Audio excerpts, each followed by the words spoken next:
Livia Burry was a woman whose life was measured in floor wax and blueprints. One to survive, one to escape. Her only goal was to finish architecture school with her integrity intact. But on a silent winter night 61 floors above the city, she found a wallet, Italian leather, heavy with cash, and stamped with a name that commanded boardrooms and silenced questions. The owner was Andrew Swindler, a man whose philanthropy lit up galas while his influence carved corridors through the city's shadows. What Livia didn't know as she lifted that lobby phone was that she hadn't just found a lost item. She had triggered a meticulously designed trap. Returning the wallet was the principled thing to do, but it was also the first irreversible step into a world ruled by a calculating patron who only elevates those he can control. Hello, family. Welcome to Heartfelt Stories. If you are hooked in and ready to enjoy this amazing story, please don't forget to subscribe and leave a like. It means the world to us. Share this video with friends and loved ones, and let us know in the comment where you are watching from. Now, sit back, relax, and let's dive into today's story. Livia Burry was an anchor in a building designed to float above the rest of the world. At 22, she balanced the relentless rhythm of her night shift. 61 floors of glass and steel where carpets swallowed sound, and the city below glittered like a circuit board of distant, unreachable lives. With the exhausting demands of her community college architecture courses, she was practical, methodical, and understood the exact value of a dollar. Usually the crumpled kind, earned one floor at a time, saved in a coffee tin on a kitchen counter that had seen better decades. Her natural hair, pulled into a sleek bun beneath her work cap, caught the cold fluorescent light even in the dim service corridors, and her quiet competence was a stark contrast to the careless opulence that surrounded her. She was driven by an uncompromising vision, a drafting table with her name on it, buildings designed for people who rode buses instead of town cars, and a world where she didn't have to calculate rent and textbooks on the same napkin. That dream was her North Star, but the path to it was a grueling marathon through minimum wage and maximum effort. It was 1:57 a.m., and the executive floor was finally empty. Livia was completing her final sweep of the boardroom, her mind already running through the structural load calculations she needed to memorize before her 8 a.m. class. Her feet throbbed, a familiar, dull complaint against polished stone floors that cost more per square foot than her entire month's rent. She glanced toward the floor-to-ceiling windows where the city sprawled 61 stories below, a glittering grid of light and ambition, and noticed the executive lounge still showed signs of recent occupancy. A briefcase had sat in the corner earlier, belonging to a late-night visitor she'd glimpsed only in passing. He had been a study in controlled presence. Dressed in a charcoal suit so precisely tailored it looked architectural, he had possessed a stark, almost sculpted quality. Sharp jawline, dark hair swept back with mathematical precision, and eyes that tracked movement the way security systems did, constantly, silently, without blinking. His presence had been a gravitational pull in the usually silent tower. He'd spent perhaps 20 minutes in the adjacent lounge, nursed a single glass of sparkling water without touching the lime wedge, paid with a folded $50 bill, no conversation, no receipt, and departed without disturbing the air. His movements had been economical, deliberate, silent. He was the kind of man who didn't leave messes behind, only impressions and questions. As Livia ran her microfiber cloth along the marble ledge beside the windows, her gloved hand brushed against something solid and smooth, wedged between the window frame and the sill. It was a wallet, not the mass-produced nylon kind she carried in her work bag, but a piece of Italian craftsmanship, midnight black leather, butter-soft to the touch, and heavy in a way that spoke of contents rather than construction. The quality was unmistakable, the kind of object designed to outlast its owner and improve with decades, a stark and almost obscene contrast to the industrial cleaning cart parked beside her. A wave of profound unease washed over her, cold and immediate. The gravity of the object felt disproportionate to the casual setting.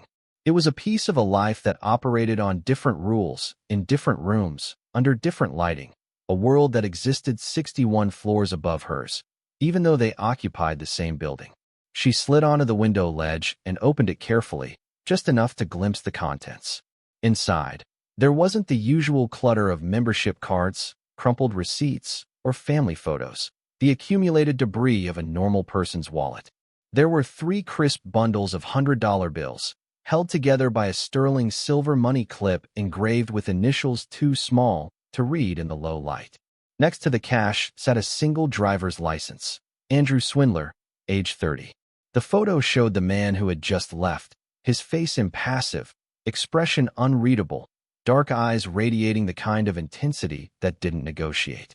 The address listed was in Ridgemont Enclave, a gated sanctuary on the northern bluffs reserved for tech founders, generational wealth, and people whose names appeared on hospital wings, not police blotters.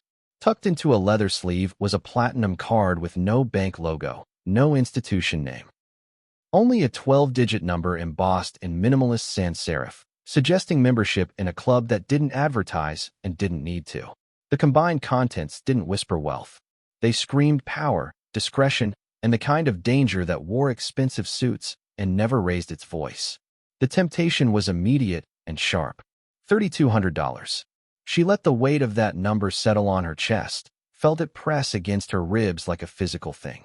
That was 1 full semester paid in cash, textbooks included, maybe even enough left over to quit one of her weekend shifts and sleep like a human being instead of a machine. It was the shortcut she'd been grinding toward for 2 years, placed in her hands by accident, or fate, or whatever you called it when the universe handed you a winning lottery ticket and dared you to cash it. But her grandmother's voice rose in her chest, clear and unyielding. The woman who had raised her in a 2-bedroom walk-up with water stains on the ceiling and taught her that survival, without self-respect, was just a slower form of dying. Baby, there's no peace in stolen comfort. Money you can't explain will keep you awake louder than an empty stomach ever could. You sleep soundly on your own dime.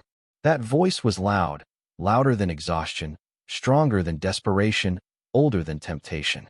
That principle was her true foundation, the load-bearing wall she'd built her entire life on. She closed the wallet with a firm snap. She had to return it. But the sheer volume of cash and the man's glacial demeanor told her this wasn't a simple lost-and-found situation. It felt deliberate, planted, a test disguised as an accident. She wouldn't trust building security. They'd log it, process it, and the wallet would disappear into an evidence locker or someone's gym bag by morning. Mailing it was absurd. This was too sensitive, too loaded with unspoken implications. Tucked into an interior pocket, she found a card. Heavyweight cardstock, no logo, no corporate branding. Just a name, A. Swindler, and a single phone number in a typeface that looked more like a password than contact information. Livia walked to the service corridor, her pulse loud in her ears, feeling the weight of the wallet and the decision pressing into her palm. She picked up the wall-mounted landline reserved for maintenance emergencies. Her hand was damp against the receiver. She dialed the number. It was 2:03 a.m.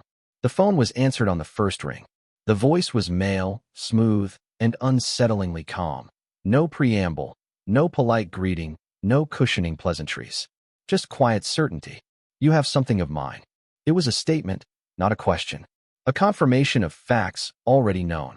Yes, sir, Livia said, trying to project a confidence she didn't feel, trying to sound professional instead of terrified. My name is Livia Burry. I'm a custodian at Arcadia Tower. I believe you left your wallet on the 61st floor. The line went silent. It was a heavy, suffocating silence that stretched for several seconds, long enough to feel less like a pause and more like a scan, as if the man on the other end was running an invisible assessment of her character based purely on her voice, her diction, the fact that she'd called instead of kept it. It felt less like a conversation and more like surveillance. Wait there, the voice finally said, each word precise and surgical, the tone devoid of gratitude or surprise. A car will come. Hand it to the driver. Say nothing. The line went dead before she could respond. Livia stood in the fluorescent hum of the service corridor, wallet still in her gloved hand, and felt something shift, not the floor beneath her feet, but something internal, structural, the way a building settles differently once the foundation has been disturbed. The skyline through the glass looked different now, less like a postcard and more like a surveillance grid. Some windows reflected the city's light. Others, she was beginning to understand, simply watched. 20 minutes later, A black SUV with tinted windows idled at the service entrance, engine purring like a patient predator. A courier stepped out. No uniform, no name tag, just a dark suit and an expression that suggested this was routine. He accepted the wallet without counting the contents, without checking the ID, and handed her a sealed envelope in return, along with a single note card printed in the same minimalist typeface as the business card. You did the correct thing. Keep your phone on. The SUV disappeared into the night before she could process what had just happened. Back in the service elevator, under the harsh utility lighting, Livia opened the envelope with shaking hands. Inside was a stack of bills, $500 in crisp 20s, and a prepaid smartphone, sleek and powered on, with a single contact saved under no name, just a number. She'd never activated a phone. She'd never asked for a reward. Before she could power it down, the screen vibrated once. A single message appeared. Midnight. Alone. Details to follow. Livia Burry stared at the phone in her hand, at the cash that felt heavier than it should, and understood with sudden, crystalline clarity that she hadn't just returned a lost wallet. She had answered a question she didn't know was being asked. And somewhere above the 61st floor, in a room with windows that didn't reflect, a man named Andrew Swindler watched a security feed, made a note in a leather journal, and marked her name. The phone rang at 6:47 a.m., pulling Livia from a sleep so thin it barely qualified as rest. She'd never activated it, never entered a SIM card, never connected it to Wi-Fi, never even agreed to accept it. Yet when she picked it up, the screen glowed with an incoming call from a number that displayed as nothing but dashes. She answered. Hello. Miss Burry. The voice was male, neutral, and efficient, not Andrew Swindler's measured calm, but something flatter, more bureaucratic. Confirming delivery of your compensation package. The line you're speaking on is secure and will remain active. Keep the device charged and accessible. Response time expectations will be communicated as assignments are issued. Assignments. Livia sat up. I returned a wallet. That's it. I'm not. You performed a service. Additional opportunities may arise. Availability is appreciated but not mandatory. The phrasing was careful, surgical, appreciated but not mandatory, as if you were reading from a legal document designed to sound voluntary. Have a productive day, Miss Burry. The line went dead. The first sign came 3 days later, when Professor Andrade stopped her after class with a rare smile. I wanted to congratulate you. Your scholarship application was exceptional. The committee was very impressed. Livia's stomach dropped. What scholarship? The Westfield Merit Scholarship. Full tuition coverage for next semester, plus a stipend for materials. Andrade's smile faltered. You applied last month, didn't you? Livia hadn't. She'd looked at the application 6 weeks ago, then closed her laptop when she saw it required 3 professional references she didn't have time to arrange. She'd never filled out a single field. Right, Livia managed. I didn't think I'd actually get it. That evening, her landlord, a man who tracked late fees with accountant precision, waived her $30 penalty with an unnatural smile. Consider it a courtesy for a reliable tenant. Goodwill builds community. At work that night, Marcus the security guard looked up when she signed in and actually used her name. Your clearance got an upgrade. Executive floors, server rooms, even the penthouse suites. Must have impressed somebody upstairs. She hadn't requested an upgrade.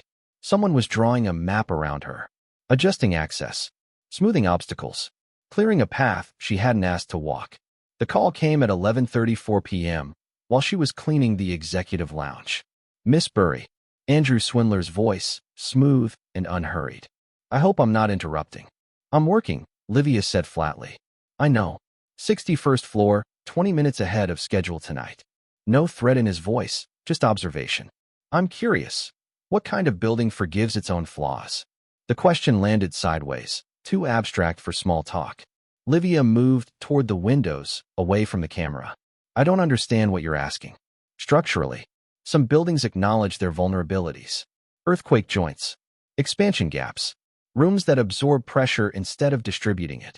What's the architectural term for that? This wasn't casual. This was a test. Resilient design, she said slowly.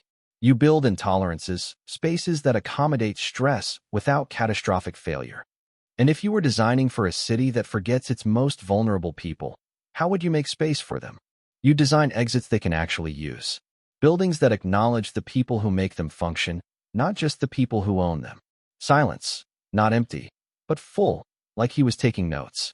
You think about power, Andrew said finally. Not just aesthetics. That's rare. Most architects design monuments. You design outcomes. I design buildings people can actually live in. And that difference makes you valuable. The word hung between them, sharp-edged, valuable. Not talented, not promising. Valuable, as in useful, as an asset. I didn't ask to be valuable to you, Livia said quietly. You asked to survive. But survival and dignity aren't mutually exclusive. You just need to be willing to design the structure that supports them. A pause. Think about it. The line went dead. Back in her apartment at 3:17 a.m., Livia made a decision. She buried the cash in her closet and powered down the phone with the long press method that was supposed to guarantee a full shutdown. She shoved it into her nightstand drawer beneath a stack of journals. If they wanted her, they could ask. She climbed into bed and closed her eyes. At 3:19 a.m., the drawer vibrated. Livia pulled it open. The phone's screen glowed in the darkness. Powered off, supposedly dead, now awake. Not a call, just 2 lines of text. Glass Garden, 0:45, come alone. Below it, a timer, 21 hours, 26 minutes, and 14 seconds. 21 hours, 26 minutes. The phone couldn't turn itself on. That wasn't how phones worked. Unless someone wanted her to know that the rules she understood about technology, about privacy, about consent, didn't apply anymore. The timer ticked down, 21 hours, 26 minutes, and 1 second. Somewhere above the 61st floor, Andrew Swindler was waiting to see what she would do. And deep down, Livia already knew the answer. The rooftop conservatory existed in a different atmosphere than the rest of Arcadia Tower, literally and metaphorically. Livia stepped through the glass doors at 12:43 a.m., 2 minutes early according to the timer that had ruled her last 21 hours, and felt the temperature shift. Humid. Fragrant. The air tasted like citrus and rain. The space was a grid of steel and glass panels, rain drumming against the ceiling in a steady rhythm that made the city's 61 floors below feel like a distant memory. Lemon trees lined the walkway, their branches heavy with fruit, illuminated by precise uplighting that made them look less like plants and more like sculptures in a museum. The city beyond the glass was a smear of light through water, beautiful and unreachable. Andrew Swindler stood near the far edge, hands in the pockets of charcoal slacks, white shirt unbuttoned at the collar. No jacket, no tie, faint ink visible at his collarbone. The edge of a tattoo she couldn't fully see. He looked younger here, less formal, but no less deliberate. Every detail about him felt curated. The way he stood, the way the light caught his profile, even the way he waited, patient, certain she would come. Miss Burry, he said, not turning. Punctual. I appreciate that. Livia stopped 3 feet away, close enough for conversation, far enough to maintain the illusion of choice. You didn't leave me much option. There's always an option. Now he turned, dark eyes steady, expression pleasant but unreadable. You could have thrown the phone away, blocked the number, ignored the timer. But you didn't. You came. What? You tell me, Livia said. You seem to know everything else. A small smile. Fair. He gestured to a bench beneath the lemon trees. Sit. Please. This won't take long. She didn't sit. What do you want? Andrew studied her for a moment, then nodded as if she'd confirmed something. Honesty. Good. Then I'll be honest too. He leaned against the glass railing, rain streaking the panels behind him. My wallet wasn't lost. I planted it on the 61st floor to map the integrity of the night staff.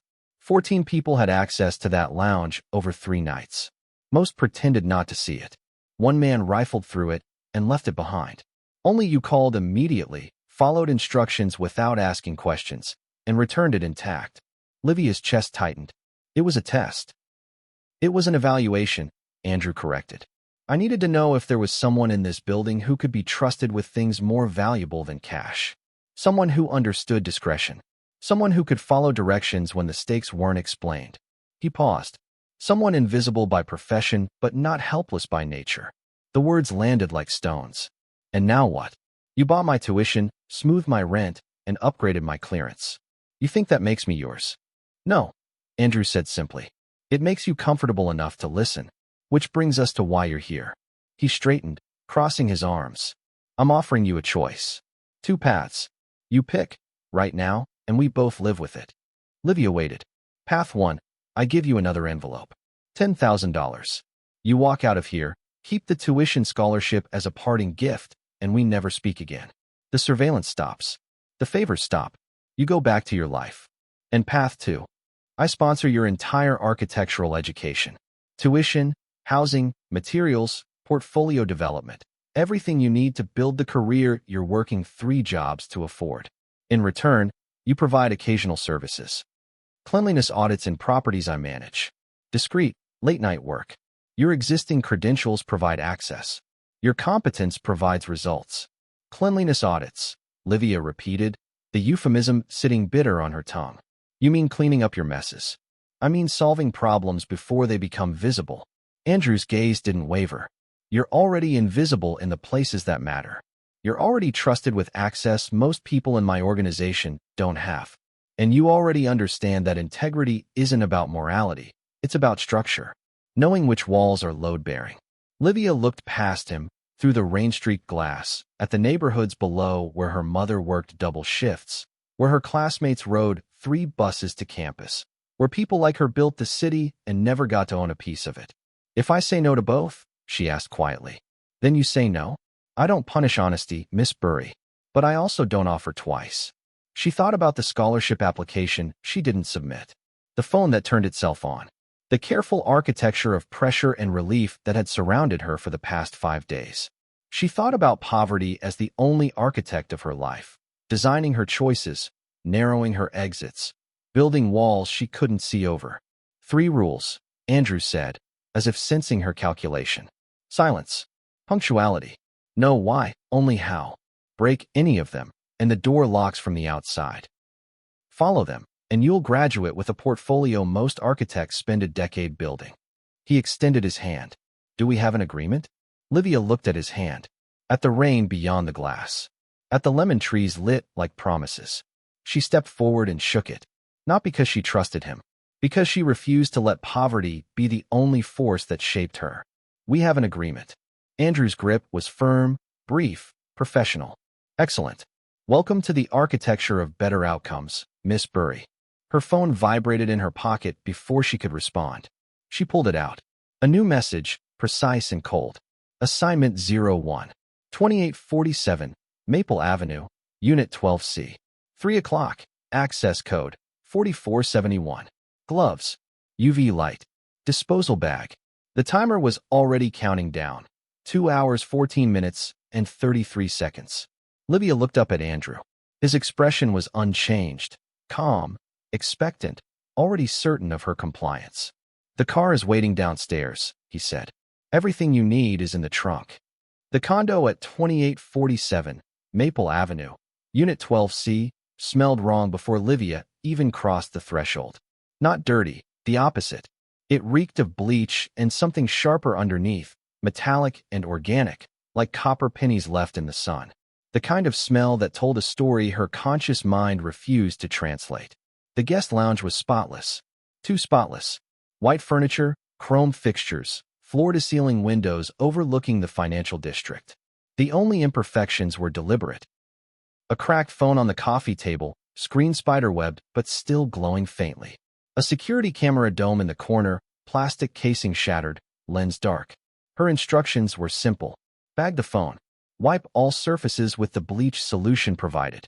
UV scan for biological material. Leave no trace of her presence or anyone else's. Livia pulled on the nitrile gloves from the trunk kit, snapped the UV wand to life, and got to work. Her hands moved automatically, muscle memory from 2 years of night shifts, but her mind cataloged the space differently now. Entry and exit points.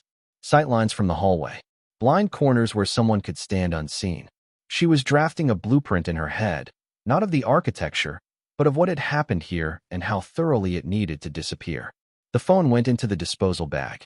The bleach-wiped chrome, glass, leather. The UV wand revealed nothing. Someone had already done a preliminary clean. She was the second pass, the insurance policy, the detail work that turned probably fine into untraceable. She was out in 38 minutes. Assignment 2 came 4 days later. A boutique office building, 4th floor, micro kitchen. The target was specific, a chrome electric kettle. Her instructions included a photograph of a fingerprint pattern, precise as a constellation map. Find it. Erase it. Replace the SD card in the lobby security display on her way out. Livia found the pattern on the kettle handle, exactly where the photo predicted. She wiped it with isopropyl alcohol, buffed the chrome to mirror shine, and replaced the card in the lobby display while the night guard, who now knew her by name, who waved her through with a smile that felt rehearsed, was making his rounds. Her spotless employment record had become a skeleton key. Every building she entered, every restricted corridor, every penthouse suite, all documented, all legitimate, all explainable. The janitor with 5 years of unblemished service and brand new executive clearance. Invisible in plain sight. She was home by 4:17 a.m., exhausted and nauseated, when the patrol car's lights flooded her rearview mirror 2 blocks from her apartment. The officer was polite, professional, asked for her license, registration, then gestured to her work bag on the passenger seat. Mind if I take a look? She did mind, but saying so would make it worse. He found the envelope, the cash Andrew had given her, still bundled, still untouched. His expression shifted. That's a lot of money to be carrying around at 4 in the morning. Where'd you get it? Payment for extra shifts, Livia said, her voice steady despite the hammer of her pulse. Private client. The officer's hand moved to his radio. I'm going to need to verify that. Step out of the vehicle, please. Livia's stomach dropped. Then his radio crackled. A voice, staticky and brief. The officer's posture changed. Straightened, tensed, then relaxed too quickly. He handed back her license. My mistake, Miss Burry. Routine check. You're free to go. Drive safe. He returned to his cruiser without another word. Livia sat in her car, hands shaking on the wheel, and understood. Andrew could turn pressure on and off like a light switch. There was no quitting. There was only forward. The calls became a ritual. Andrew phoned after midnight, never with assignments, only questions. Philosophy disguised as conversation, recruitment dressed as curiosity. What does a city owe the people who build it but can't afford to live in it? He asked one night. Exits, Livia said. Real ones, not just fire escapes. And what makes a building remember the people who clean it? Design is who a building protects when the lights go out, she replied, sharper now. Not who it impresses in daylight. A pause. Then, you think structurally. Most people think decoratively. The gifts escalated. A professional drafting tablet appeared at her door. A portfolio review slot opened at Chun & Associates, a studio that hadn't accepted walk-ins in 5 years. Then Andrew sent a floor plan. A private event venue, narrow corridors, bad sight lines. Redesign the flow. Reduce conflict points without adding cameras. Livia worked through the night, sketching traffic patterns that separated crowds naturally, creating buffer zones disguised as lounge areas. Pressure valves built into the architecture itself. She sent it at dawn. His response came in minutes. Elegant. This is what I need from you. He didn't want her silence. He wanted her mind. 3 days later, her phone lit up with a news alert. Boutique office fire under investigation. Electrical malfunction suspected. The address appeared below the headline. Livia's blood went cold. She'd scrubbed that office 2 nights ago. The penthouse was still warm when Livia arrived, not from fire, but from the investigation lights that had swept through hours earlier. Smoke residue clung to the windows like a membrane, turning the city beyond into a blurred watercolor of amber and shadow. The air tasted acrid, metallic. Andrew stood by the glass, shoulders tense, jaw tight. He didn't turn when she entered. Someone in my orbit thought they were smarter than me, he said, voice low and controlled. Each word placed with surgical precision. He pivoted slowly, and for the first time since she'd met him, she saw something dangerous in his expression, not anger, but cold calculation. I need to know if it was you. The accusation hung between them like a blade. Livia met his gaze without flinching.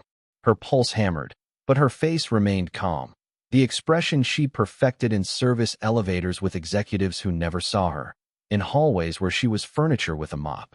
You trained me to follow instructions, she said evenly, her voice carrying logic he couldn't argue with. You trained me not to ask questions. If I'd done this, You would never have to ask. You'd never even know to suspect me. Silence stretched long enough to feel like a verdict. Then Andrew's expression shifted, a small, almost imperceptible change. Part relief, part recognition. He believed her because the logic was his own. She was speaking his language now. He stepped closer, voice dropping to something almost intimate. "You're done being tested," he said. "From now on, you're consulted." He gestured toward the smoke-stained cityscape beyond the glass. "I need a system that prevents surprises. Not more cameras, those create evidence. Not more guards, they create witnesses. I want an architecture of discretion. Spaces that solve problems before they ignite." Livia nodded slowly. "How much time do I have?" 72 hours. 3 days later, a package arrived at her apartment. Inside, a new phone, sleek and black. A single contact saved in the directory. Concord. No number. No details. Just a name that meant she'd crossed a threshold she couldn't uncross. She was no longer on the outside looking in. She was inside the machine. Livia called them forgiveness corridors, dead spaces strategically placed to absorb conflict before it metastasized. Wider hallways that slowed foot traffic. Lounge alcoves positioned to redirect arguments away from main floors. Lighting schemes that subtly discouraged confrontation. Warm tones near exits, cooler zones and choke points. Traffic flows designed to separate volatile personalities by pure architectural logic. No security required. She mapped 3 properties in Andrew's portfolio, ran quiet pilots, adjusted variables. Within 2 weeks, incident reports dropped 40%. No cameras added. No guards repositioned. Just space, redesigned to defuse tension the way earthquake joints absorb tremors. Andrew's satisfaction radiated through every call. "You're not cleaning messes anymore. You're preventing them. This is what I needed."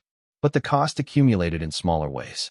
Classmates whispered about her mysterious sponsor, the scholarship that appeared from nowhere, the portfolio reviews at studios that didn't accept cold calls. Her mother noticed the nicer shoes during Sunday dinner. Asked careful questions Livia deflected with smooth, practiced lies. Work bonus. Extra shifts. Lucky break. The handler who delivered her 3rd assignment, a thin man with forgettable features and precise movements, paused at her apartment door before leaving. "Design well, Miss Burry," he said, voice neutral but weighted. "People live longer when you do." He left before she could ask if it was a compliment or a threat. She told herself it didn't matter. She was building systems that reduced harm, creating architecture that protected people, even if the people being protected weren't always innocent, and the ones being managed weren't always guilty. She was 3 weeks into her new role when the phone buzzed at 11:47 p.m. Not a call. A message, stark and urgent. "Emergency, site live. The Meridian/Private Room 3. Your presence required." No questions. Below it, an address and a countdown. 18 minutes and 22 seconds. 18 minutes. Livia grabbed her jacket and ran for the door, her heart hammering against her ribs. For the first time since the glass garden, she wasn't being consulted. She was being deployed. The glass hit the floor at 9:47 p.m., crystal shattering across marble in a sound like breaking teeth. Livia was already moving. The private dining room at Celestine had been simmering for 20 minutes. 2 business factions, old grievances, too much scotch. She'd been monitoring from the service corridor, watching body language tighten, voices climb. The tumbler's fall was accident or warning shot, didn't matter. What mattered was the 6 seconds before someone decided which. She found the lighting panel, killed the overhead track nearest the confrontation. The sudden shadow pulled focus, created hesitation. Then she opened the service hallway, the one she'd specified during redesign precisely for this, and caught a server's eye. "Champagne service," she mouthed. "Now." The server understood immediately, wheeling the cart through the new opening. Bodies shifted to accommodate it. The choke point dissolved. Space breathed again. 2 men who'd been chest to chest now had 3 feet of separation and a beverage obstacle between them. The moment deflated like a punctured lung, still tense, but no longer explosive. Livia exhaled against the wall, pulse hammering. Elegant. She turned.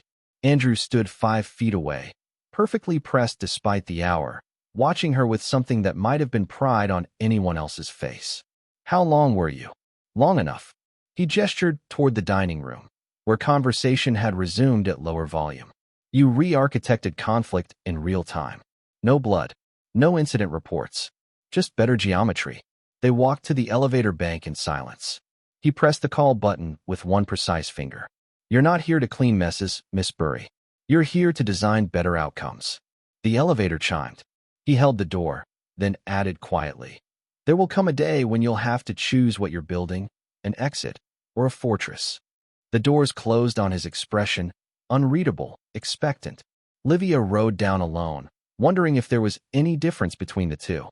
If you enjoyed this thrilling story, please don't forget to like and subscribe for more heartfelt stories.